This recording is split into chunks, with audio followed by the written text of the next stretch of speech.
اعوذ باللہ من الشیطان الرجیم، بسم اللہ الرحمن الرحیم۔ سورہ مدثر کی ان ابتدائی آیات میں نبی صلی اللہ علیہ وآلہ وسلم کو کئی حکم دیے گئے ہیں جو بظاہر تو بہت مختصر اور سادہ ہیں، لیکن حقیقتاً بڑے دور رس مقاصد پر مشتمل ہیں اور حقائق پر ان کے گہرے اثرات مرتب ہوتے ہیں۔ رب کی بڑائی اور کبریائی بجا لانے کی آخری منزل یہ ہے کہ روئے زمین پر کسی اور کی کبریائی برقرار نہ رہے اور نہ رہنے دی جائے، بلکہ اس کی شوکت توڑ دی جائے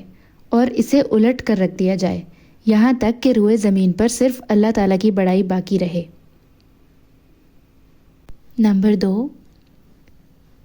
کپڑے کی پاکی اور گندگی سے دوری کی آخری منزل یہ ہے کہ ظاہر اور باطن کی پاکی اور نفس کی صفائی کے سلسلے میں اس حد کمال کو پہنچ جائیں جو اللہ کی رحمت کے گھنے سائے میں ممکن ہے، یہاں تک کہ انسانی معاشرے کا ایسا اعلیٰ ترین نمونہ بن جائیں کہ آپ صلی اللہ علیہ وآلہ وسلم کی طرف تمام قلب سلیم کھنچتے چلے جائیں اور آپ صلی اللہ علیہ وآلہ وسلم کی عظمت کا احساس تمام دلوں کو ہو جائے، اور اس طرح ساری دنیا موافقت یا مخالفت میں آپ صلی اللہ علیہ وآلہ وسلم کے گرد جمع ہو جائے۔ نمبر 3، احسان کر کے اس پر کثرت نہ چاہنے کی آخری منزل یہ ہے کہ اپنی جد و جہد اور کارناموں کو بڑائی اور اہمیت نہ دیں، بلکہ ایک کے بعد دوسرے عمل کے لیے جد و جہد کرتے جائیں اور بڑے پیمانے پر قربانی اور جہد مشقت کر کے اسے اس معنی میں فراموش کرتے جائیں کہ یہ ہمارا کوئی کارنامہ نہیں ہے،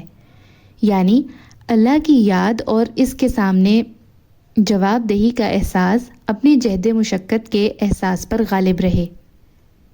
نمبر 4، آخری آیت میں اشارہ ہے کہ اللہ کی طرف دعوت کا کام شروع کرنے کے بعد لوگوں کی جانب سے مخالفت، ہنسی مذاق اور ایذا رسانی کے لیے آپ صلی اللہ علیہ وآلہ وسلم کو اور آپ صلی اللہ علیہ وآلہ وسلم کے ساتھیوں کو قتل کرنے اور آپ کے گرد جمع ہونے والے اہل ایمان کو نیست و نابود کرنے تک کی بھرپور کوشش ہوگی، اور آپ صلی اللہ علیہ وآلہ وسلم کو ان سب سے سابقہ پیش آئے گا۔ اس صورت میں آپ صلی اللہ علیہ وآلہ وسلم کو بڑی پختگی سے صبر کرنا ہوگا، وہ بھی اس لیے نہیں کہ اس صبر کے بدلے کسی چیز کے حصول کی توقع ہو، بلکہ محض اپنے رب کی مرضی اور اس کے دین کی سربلندی کے لیے۔ یہ احکامات اپنی ظاہری شکل میں کتنے سادہ اور مختصر ہیں،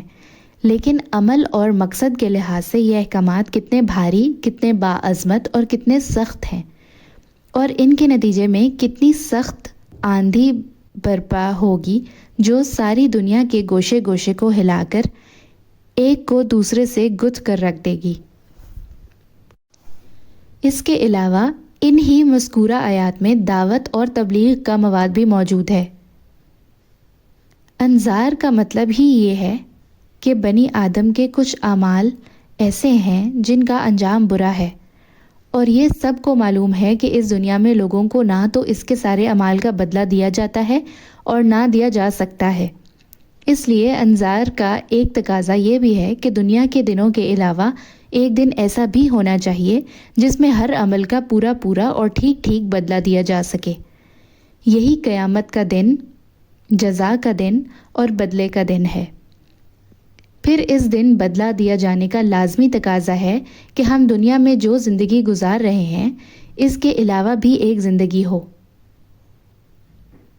بقیہ آیات میں بندوں سے یہ مطالبہ کیا گیا ہے کہ وہ توحید خالص اختیار کریں، اپنے سارے معاملات اللہ کو سونپ دیں اور اللہ کی مرضی پر نفس کی خواہش اور لوگوں کی مرضی کو ترجیح دیں۔ اس طرح دعوت اور تبلیغ کے مواد کا خلاصہ یہ ہوا: توحید، یوم آخرت پر ایمان، تزکیہ نفس کا اہتمام،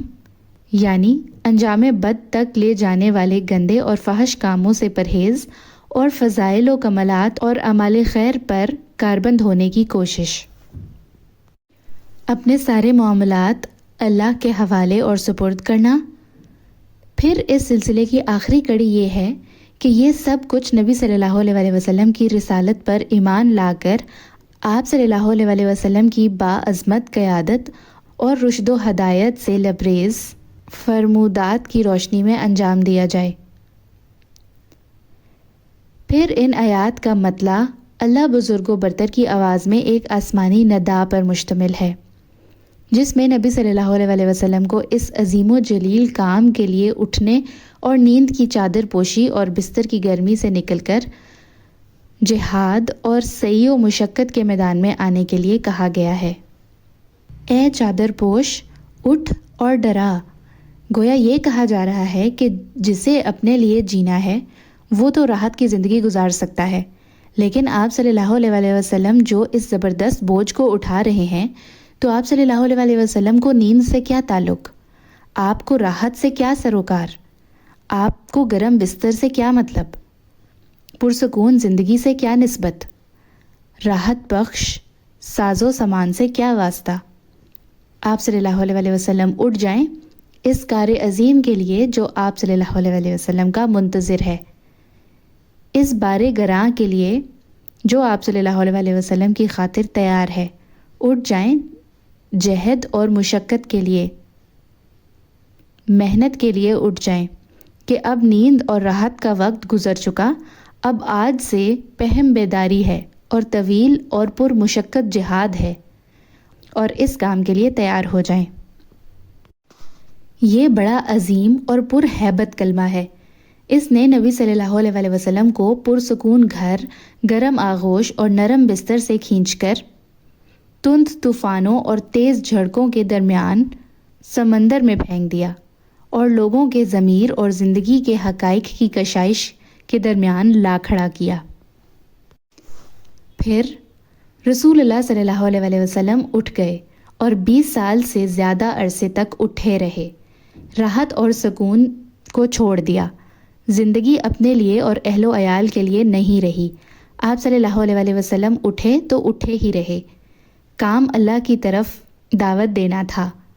آپ صلی اللہ علیہ وسلم نے یہ کمر توڑ بار گراں اپنے شانے پر کسی دباؤ کے بغیر اٹھا لیا۔ یہ بوجھ تھا اس روئے زمین پر امانت کبریٰ کا بوجھ، ساری انسانیت کا بوجھ، سارے عقیدے کا بوجھ اور مختلف میدانوں میں جہاد اور دفاع کا بوجھ۔ آپ نے 20 سال سے زیادہ عرصے تک ہمہ گیر مارکا آرائی میں زندگی بسر کی، اور اس پورے عرصے میں یعنی جب سے آپ صلی اللہ علیہ وسلم نے وہ آسمانی ندائے جلیل سنی اور یہ گراں بار ذمہ داری پائی، آپ کو کوئی ایک حالت کسی دوسری حالت سے غافل نہ کر سکی۔ اللہ آپ صلی اللہ علیہ وسلم کو ہماری طرف سے اور ساری انسانیت کی طرف سے بہترین جزا دے۔